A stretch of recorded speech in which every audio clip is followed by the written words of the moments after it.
کون علی؟ کون ہستی ہیں علی؟ علی کائنات کی وہ عظیم ہستی ہیں جو بعد پیغمبر سب سے بلند قد آور شخصیت. پیغمبر کی بارگاہ سے پروردہ ہیں.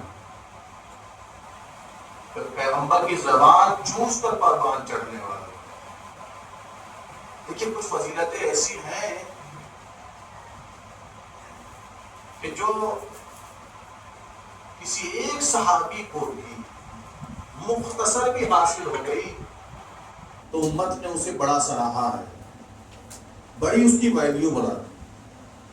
مثلا اگر کسی صحابی کو پوری زندگی میں اگر ایک بار پیغمبر کا چھوٹا دودھ پینے کا شرف مل گیا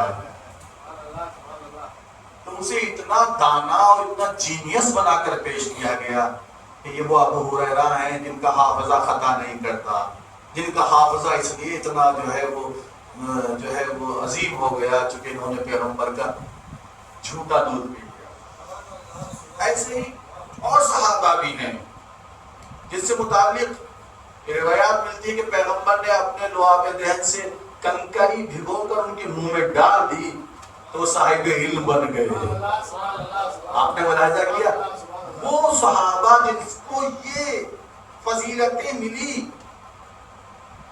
انہیں فہرست اصحاب میں شروع میں رکھا جاتا ہے, ان کے قد کو بڑا بڑا کر پیش کیا جاتا ہے, ان کی فضیلتوں کے قصیدے پڑھے جاتے ہیں.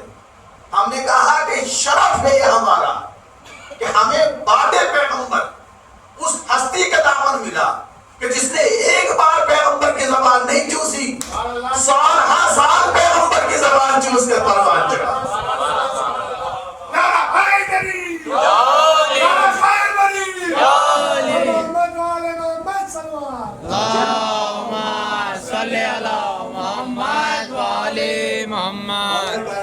ممبر سلونی ہے, کوفے کا ممبر ہے. مولا کائنات جو ہے کہہ رہے ہیں قلون سلونی سلونی قبل ان تفقدونی, جو پوچھنا چاہتے ہو پوچھ لو, جو پوچھنا چاہتے ہو پوچھ لو. بیچ میں سے ایک شخص اٹھا, اس نے سوال کیا, امام نے جواب دیا. دوسرا اٹھا, امام نے سوال کیا, جواب دیا. تیسرا اٹھا, امام نے جواب دیا, سوال کیا, جواب دیا. کسی نے چلا کر پوچھا, منافق بیٹھے ہوئے تھے بس میں, یعنی یہ کیسے ممکن ہے؟ یہ حیرانی ہوتی ہے مجھے آپ کے حافظے پر کہ آپ سوال سنتے ہی بغیر سوچے سمجھے, بغیر سوچے, بغیر توقف کیے, بغیر غور کیے تب جواب دیتے ہیں. اس کی وجہ کیا ہے؟ تو آپ نے کہا اس کی دو وجہ ہے.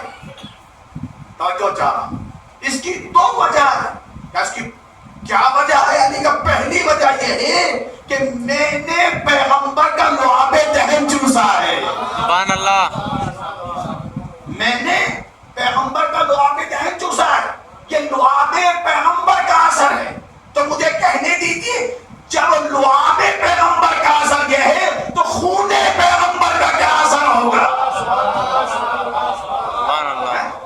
کیونکہ علی وہ ہے جس نے لعاب دہن بھی چوسا ہے اور جس کے رگوں میں خون پیغمبر دوڑ رہا ہے. دوسرا سوال, دوسرا جواب آپ نے جو دیا وہ اس انداز سے دیا, اچھا یہ بتاؤ تمہارے ہاتھوں میں انگلی کتنی ہے؟ ہمارے ہاتھ میں انگلی کتنی ہے؟ اس نے بلا توقف بلا غور کیے کہا 5. کہ تم نے غور کیوں نہیں کیا؟ سبحان اللہ. تم نے غور کیوں نہیں کیا؟ میں نے سوال کیا تھا, تم نے 5 بتانے میں غور و فکر سے کام کیوں نہیں لیا؟ کہ علی 24 گھنٹے میرا ہاتھ میرے سامنے رہتا ہے. کہا جیسے تیری ہتھیلی 24 گھنٹے تیری نگاہوں میں رہتی ہے, یہ کائنات پوری علی کے نگاہوں میں ایسے ہی رہتی ہے. سبحان اللہ. ایک صحابہ پڑھے محمد علیہ محمد.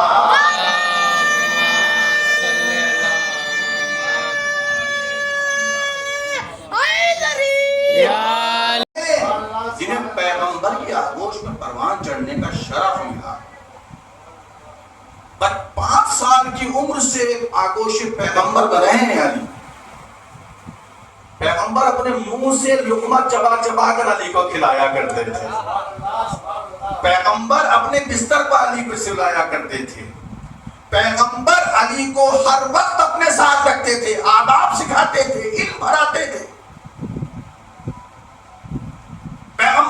پیغمبر علی کو نہلاتے تھے، وہ کام انجام دیے پیغمبر نے جو باپ انجام دیتا ہے بیٹے کے لیے۔ اور دیکھیے یہ شرف ہے، خدا کی قسم دشمنانی علی میں علی کی فضیلتوں کو اتنا چھپایا گیا، ورنہ پیغمبر کی نسبت سے کسی کو اگر پیغمبر کی خدمت کرنے کا شرف مل گیا تو امت نے اسے سر کا تاج بنا لیا۔ کون؟ انس بن مالک۔ یہ انس جو تھے یہ 9 یا 10 سال کے بچے تھے اور ان کی ماں نے پیغمبر کی خدمت میں لا کے انہیں دے دیا تھا کہ یا رسول اللہ یہ آپ کی خدمت کیا کرے گا۔ تو پیغمبر کا پانی بھرنا، پیغمبر کا لوٹا اٹھانا، پیغمبر کی جو ہے چٹائی بچھانا، پیغمبر کی چٹائی اٹھانا، پیغمبر کے دروازے پر بیٹھنا، پیغمبر کے دروازے کا پہرا دینا، پیغمبر کی جو ہے تمام چھوٹی بڑی کاموں کو کرنا، یہ انس بن مالک کو جو ہے وہ شرف ملا، خدمت گزار کہا گیا ہے۔ تاریخ میں خدمت گزار نوکر پیغمبر، پیغمبر کا خدمت گزار کون؟ انس بن مالک۔ اس لیے اتنا شرف ملا، اتنا شرف ملا، اتنا شرف ملا کہ جب روایتیں ان سے نقل کی جاتی تو کہا جاتا یہ وہ ہیں جنہوں نے پیغمبر کی 10 سال سے زیادہ خدمت کی، 10 سال سے زیادہ خدمت کی، اس لیے قابل احترام ہے، اس لیے قابل تعظیم ہے، اس لیے یہ معتبر ہے، مستند ہے۔ تو مجھے کہنے دیجئے جو پیغمبر کی خدمت کرے وہ اور ہے، جس کی خود پیغمبر خدمت کرے اسے علی کہتے ہیں۔ سبحان اللہ، سبحان اللہ، ایک سال بعد پڑھے محمد علیہ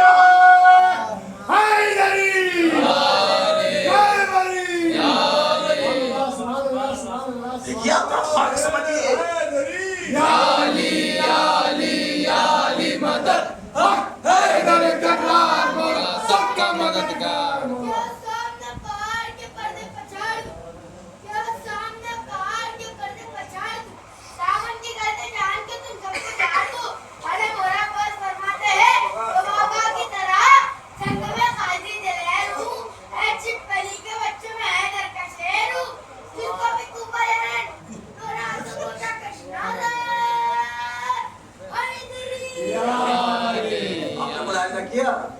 جس نے خدمت کی پیغمبر کی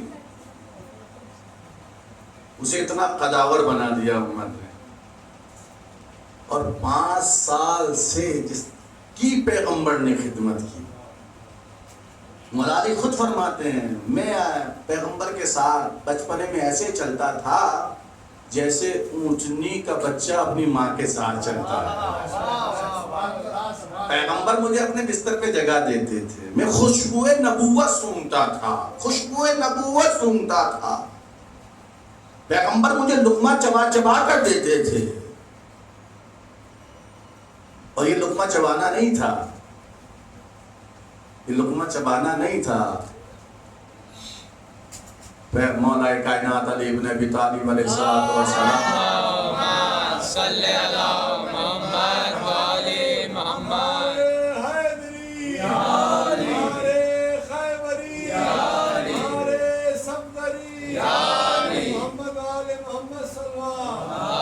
ارشاد فرماتے ہیں علمنی رسول اللہ زکا زکا، رسول اللہ مجھے علم ایسے بھراتے تھے جیسے پرندہ اپنے بچوں کو دانا بھراتا ہے، جیسے پرندہ اپنے بچے کو دانا بھراتا ہے، اس رسول اللہ مجھے علم بھراتے تھے۔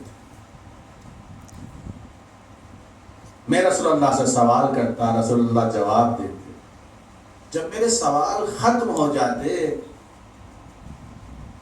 تو رسول اللہ خود علم کے دروازے میرے سامنے کھول دیتے۔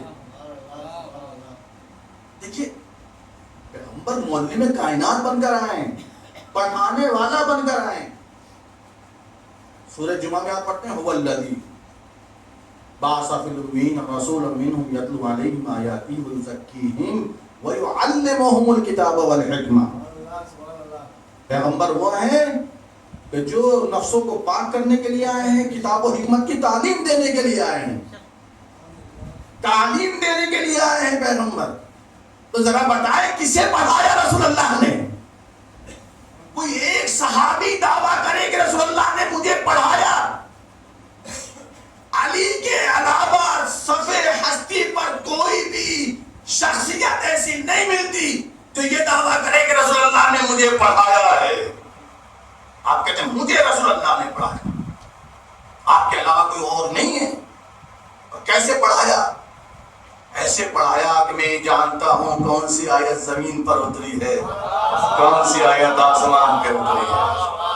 دیکھیے قرآن اگر علی کے ہاتھوں پہنچتا تو آج یونیورسٹی میں جو ہے علم حاصل نہ کرایا جاتا، مسجدوں میں علم پڑھایا جاتا.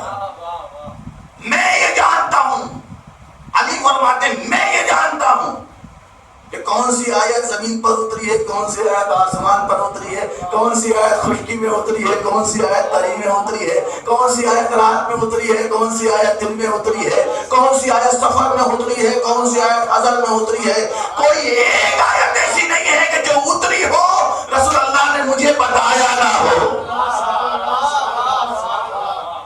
آپ ارشاد فرماتے ہیں کہ جب کوئی آیت اترتی اور پیغمبر اس کے حوالے سے اصحاب کے درمیان بیان کرتے تو دیکھتے کہ اس بغض میں علی ہے کہ نہیں ہے،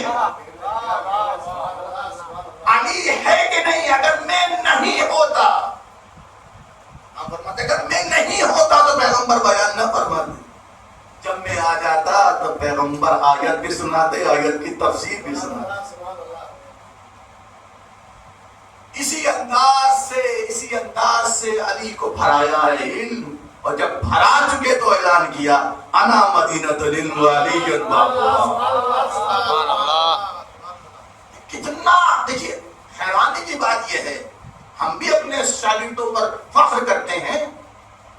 اگر ہم کسی مکتب میں پڑھاتے ہیں اور بچہ قابل ہو جاتا تو فخر کرتے ہیں یہ بچہ جو ہے بہت قابل. لیکن کبھی یہ نہیں کہتے کہ جو کچھ میرے پاس ہے وہ سب اس کے پاس ہے.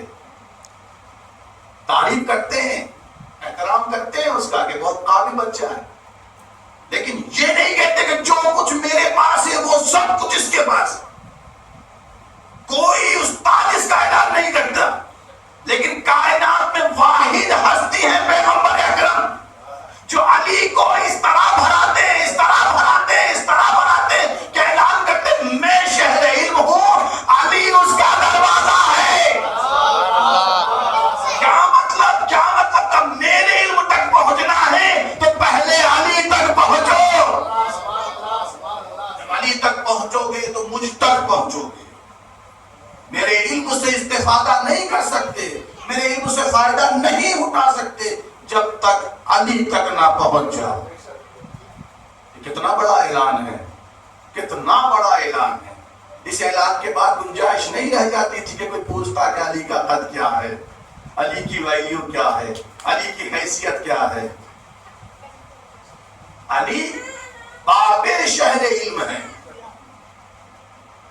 جو بھی پیغمبر کے علم تک پہنچنا چاہتا ہے وہ علی تک آئے گا، علی کے ذریعے ملے گا. خدا کی قسم بڑی حیرانی ہوتی ہے، بڑی حیرانی ہوتی ہے ان لوگوں پر کہ جو پیغمبر کا کلمہ پڑھتے ہیں، پیغمبر سے عشق کا اظہار کرتے ہیں، پیغمبر سے محبت کا اظہار کرتے ہیں، پیغمبر سے الفت کا اظہار کرتے ہیں اور ساتھ ہی ساتھ میں مولائے کائنات کے فضائل کو چھپاتے ہیں. کہ پیغمبر فرماتے ہیں میں شہر علم ہوں، علی اس کا دروازہ ہے، علی اس کا دروازہ ہے. دروازے پر آنا پڑے گا. اور یاد رکھیے گا، توجہ چاہ رہا ہوں، یاد رکھیے گا شریف لوگ گھروں میں دروازے سے آتے ہیں، دیواروں سے نہیں آتے ہیں. سبحان اللہ، سبحان اللہ. سلام پڑھے محمد و علیہ محمد.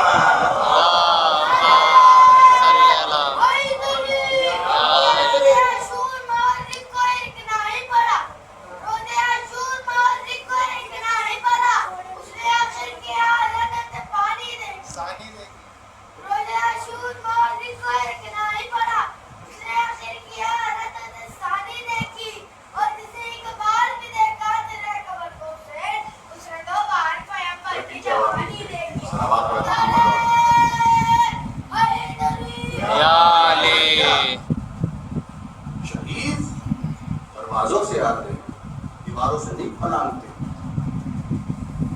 اس لیے کہا دروازے سے آؤ. یعنی پیغمبر تک پہنچنے کا واحد ایک راستہ ہے، وہ ہے علی.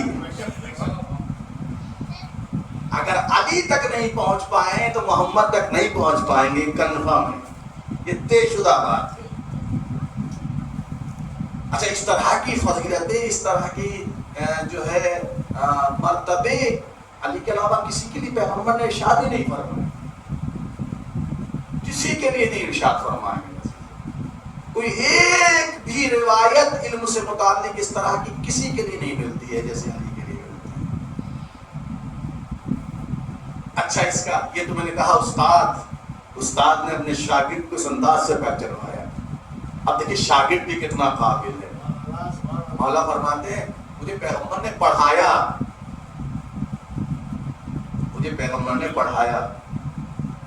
مجھے ایک دروازہ پڑھایا، ایک باب علم پڑھایا. میں نے ہر دروازے سے 1000 دروازوں کو کھول لیا. سبحان اللہ.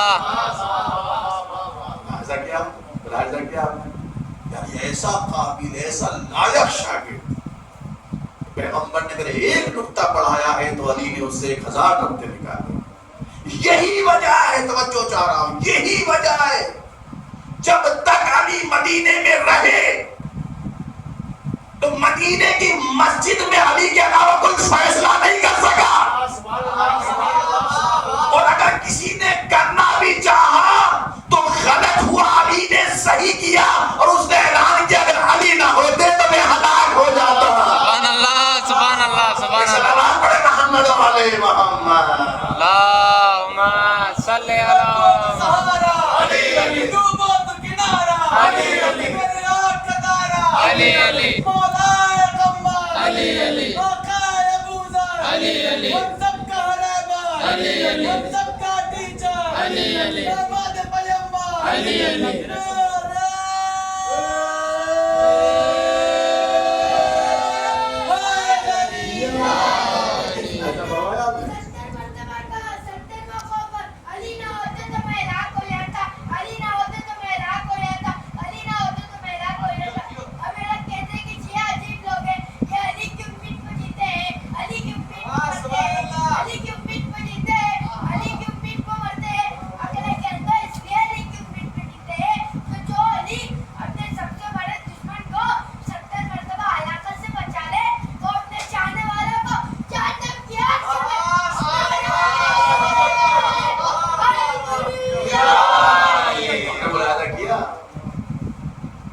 علی کے بغیر کوئی فیصلہ نہیں ہوا مسجد نبوی میں، اور جو بھی فیصلہ ہوا وہ غلط ہوا. علی نے اسے درست کیا، اور جب علی نے درست کیا تو ایک بار نہیں 70 بار کہنا پڑا کہ علی نہ ہوتے تو میں ہلاک ہو جاتا، علی نہ ہوتے تو میں ہلاک ہو جاتا، علی نہ ہوتے تو میں ہلاک ہو جاتا. مجھے کہنے دیجیے، اگر علی نہ ہو تو ہلاکتیں ملتی ہیں، شہادتیں نہیں ملتی. سبحان اللہ، سبحان اللہ، سبحان اللہ. محمد علیہ محمد. اللہم صلی علی رسول اللہ، رسول اللہ. یا علی. اگر علی نہ ہوتے تو میں ہلاک ہو جاتا. اس کا مطلب ہلاکتیں ہیں جہاں علی نہ ہو. جہاں علی نہ ہو وہاں ہلاکتیں ہیں. کیا میں خدمت میں عرض کروں آپ کی، اتنی حدیثیں میرے علی کے لیے، اتنی حدیثیں. بہت بڑے قابل ہستی جو اپنے دور کے بہت بڑے شرح کرنے والے مؤلف اور محقق رہے ہیں، ابن حدید معتزلی، وہ شرح نہج البلاغہ لکھتے ہیں. 30 جلدوں میں شرح نہج البلاغہ لکھی ہے. جبکہ معتزلی ہیں، سنت سے ہیں، لیکن شرح لکھی ہے. شرح سمجھتے ہیں آپ؟ کتابیں لکھی ہیں امام کی خطبوں کی وضاحت میں، 30 جلدیں. وہ کہتے ہیں کہ علی جیسا کون ہو سکتا ہے، علی جیسا کون ہو سکتا ہے جس کے فضائل کو دشمنوں نے بغض کی وجہ سے چھپایا، دوستوں نے خوف موت کی وجہ سے چھپایا.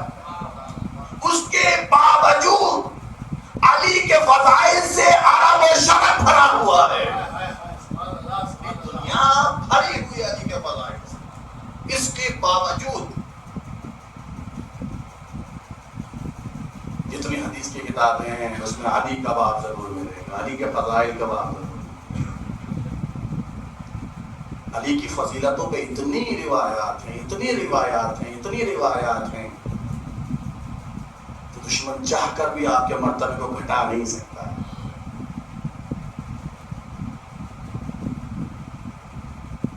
آپ لوگ کہہ دیتے ہیں کہ علی کی تو بڑی اچھی دوستی تھی خلفاء سے.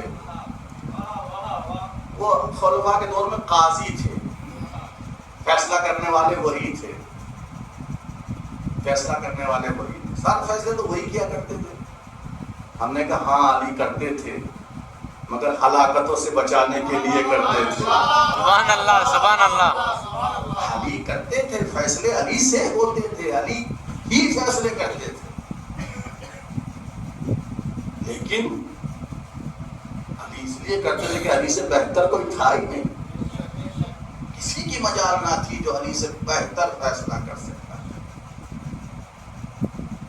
پیغمبر نے کہا اپنے دور حیات میں یمن ایک جگہ, یمن جو آپ دیکھ رہے ہیں آج کے دور میں, یمن کی طرف پیغمبر نے بہت سے لوگوں کو بھیجا تبلیغ کے لیے. وہ کامیاب نہیں. بڑے زیرک لوگ رہے ہیں, بڑے ہوشیار, بڑے سمجھدار لوگ تھے, ہر کسی کے قابو میں نہیں آئے.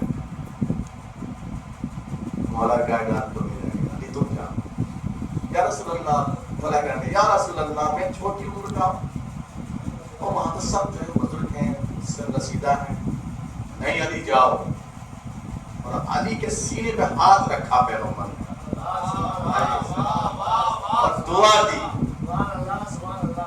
کہ علی تیری زبان کبھی خطا نہیں کرے گی اور اللہ تیرے دل کو نور سے بھر دے گا.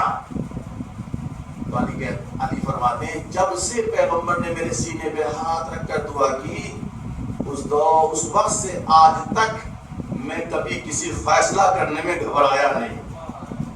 اور آج دیکھیں آپ یمنی دیکھیں, مولا علی گئے اور جا کے یمنیوں کو مسلمان بنائے. سارے مسلمان جو ہوئے یمنی وہ علی کے ہاتھوں پر جو ہے ایمان لے کر آئے ہیں.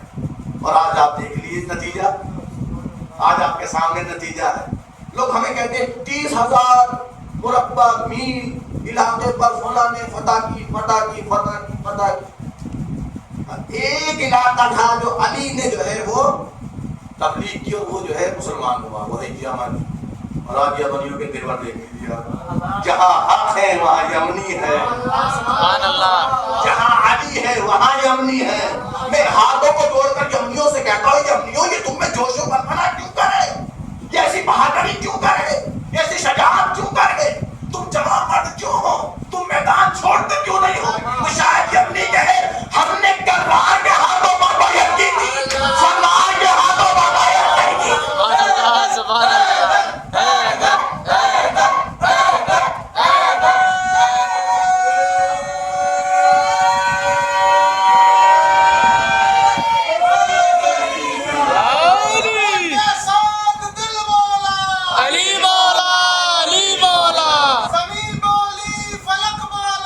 علی مولا, علی مولا, ستارہ جھوم کر بولا, علی مولا, علی مولا, حیدری. یا علی. یمنیوں نے علی کے ہاتھ پر جو ہے اسلام قبول کیا. یہ ایسے ہی نہیں ہے, یہ اتنا جوش, اتنا ولولہ, یہ اتنی بہادری, یہ اتنی شجاعت, یہ جمع مردی, یہ میدان میں جمع رہنا, یہ اس کا اثر ہے کہ علی کے ہاتھوں پر جو ہے اسلام. ورنہ عرب تو اور بھی ہیں آپ کے سامنے, سب پوری دنیا دیکھ رہی ہے عربوں کو. مولا کائنات وہ ہے کہ جس کی زبان نے بھی خطا نہیں کی, کسی بھی فیصلے کے موقع پر کبھی زبان لڑکھڑائی نہیں. دعا پیغمبر کا نتیجہ تھا, علم پیغمبر کا نتیجہ. انشاءاللہ کل مجلس ہوگی, پرسوں ہی مجلس, مسلسل 3 روز مجلس رہے گی. لیکن آپ نے بہت بڑی مصیبت ہے, بہت بڑی مصیبت دہرایا ہے تاریخ نے. جیسے کل ہمیں 39 ہجری میں علی کے غم میں جو ہے وہ ہمارے اوپر پہاڑ توڑا گیا تھا رمضان میں، ایسے ہی اس سال کے ہمارے سروں پر ہمارے دلوں پر پہاڑ غم توڑا گیا. کل ہم علی جیسے رہبر سے محروم ہوئے تھے، آج ہم خامنہی جیسے رہبر سے. یہی مہینہ تھا، یہی تاریخ ہے. کیسی مصیبت آئی. اللہ علی علی علی جو ہر میدان میں پیغمبر کا دفاع کرتے نظر آئے. اور جب بھی جنگ تمام ہوتی تو گریہ فرماتے پیغمبر کی خدمت میں آگے، یا رسول اللہ کیا مجھے شہادت نصیب نہیں ہوگی؟ گریہ فرماتے تھے آگے، یا رسول اللہ کیا مجھے شہادت نصیب نہیں ہوگا؟ ہاں بھی تمہیں شہادت ملے گی. اے علی تمہاری داڑھی کے بال تمہارے سر کے بال سے رنگین ہو جائے. اے علی تمہیں کائنات کا بدترین شخص زخمی کرے گا. اللہ اکبر اللہ اکبر. خدا آپ کو کوئی نہ دے سوائے غم محمد والے. آج کی شب افطار کا انتظام علی کا اپنی چھوٹی بیٹی ام کلثوم کے گھر. اور روایت بتاتی ہے 15 رمضان سے ہی کچھ اس طرح کی باتیں امام کر رہے تھے کہ بیٹے گھبرا رہے تھے کہ کیا ہونے والا ہے. بیٹا حسن آج کون سا روزہ ہے؟ بابا 17واں روزہ ہے. تو بیٹا کتنے دن رہ گئے عید کو؟ کم ہوتا ہے 12 یا 13 دن رہ گئے. کھینچ کر کہتے تھے ہاں 21 کے بعد جو زندہ رہے گا وہ عید منائے گا. بیٹی افطار لے کر آتی ہے، دودھ نمک روٹی. ایک بڑا دسترخوان پہ دیکھتے کہا ام کلثوم کیا تم بھول گئی ہو تمہارے بابا نے ایک وقت میں 2 چیزیں کبھی کھائی ہیں؟ اے بابا آپ روزے سے ہیں. نہیں ام کلثوم ایک چیز اٹھا دو دسترخوان سے. دودھ اٹھانا چاہ، بیٹی نے نمک اٹھانا چاہ، اگر بیٹی نے نمک اٹھانا چاہ رہی اگر نہیں نمک نہیں دودھ اٹھا دو. نمک سے اور روٹی سے مولا نے افطار کیا. پوری رات مصروف عبادت رہے، پوری رات مصروف عبادت رہے. اتنا گریہ فرمایا کہ ریش مبارک اپنے آنسو سے تر جیسے علی بار بار کہہ دے خدا اس دنیا میں میرا یہ آخری سجدہ ہے، میری آخری عبادت ہے. قریب سحر ہوا وقت تو آپ زیر آسمان آ گئے. بار بار آسمان کو دیکھتے ہیں اور تڑپ جاتے ہیں. بیٹی نے ایسی کاٹ کے کبھی بابا کی دیکھی نہیں تھی، تڑپ گئی. بابا یہ کیسی حالت ہے؟ کہا انا للہ و انا الیہ راجعون. جب بیٹی نے سنا تو تڑپ گئی. اے بابا اے بابا یہ کیسی حالت ہے کہ آپ بار بار انا للہ پڑھ رہے ہیں؟ میرے لال صبر کرو. اذان کا وقت ہوا کہ آپ چاہتے ہیں کہ اپنے گھر سے نکلیں کہ گھر میں پلنے والی مرغاریوں نے جو ہے آگے بڑھ کر ابا کا دامن تھام لیا. چاروں طرف گھیر لیا آپ کو اور چیخنے لگی. کوئی مسیح پڑھ رہی اور کہہ رہی ہو اے میرے آقا مسجد میں نہ جائیے.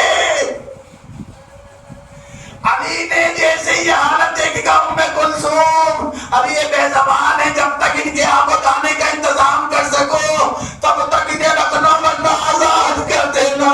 میں کہوں گا مولا آپ کو جانوروں کے آپ بتانے کا اتنا خیال، آپ کی اولاد کربلا کے میدان میں 3 دن کی بھوکی پیاسی سکینہ جگدش کی آوازیں بلند کر رہی ہے. کوئی ہے جو ہم تک پانی پہنچائے. انا للہ و انا الیہ راجعون. پروردگار نوازو مولا پروردگار ہم کوئی غم نہ دے سوائے محمد والے. مولا یہ شب غم، یہ شب قدر جو ہمارے لیے جو ہے غم و مصیبتیں لے کر آئے تھے، مولا ہمیں علی کا سچا چاہنے والا قرار دے، ہمیں علی کے شیعوں میں قرار دے، ہمیں علی کے چہنے والوں میں قرار دے، علی کے جانثاروں میں قرار دے، ہمیں علی کے بیٹے کے انصار و اعوان میں شمار فرما، ہمیں علی کے لیے اپنی جان اپنا مال قربان کرنے کی توفیق عطا فرما، امام کے ظہور میں تعدیل فرما، ہمیں ان کے انصار و اعوان میں شمار فرما، ماتم حسین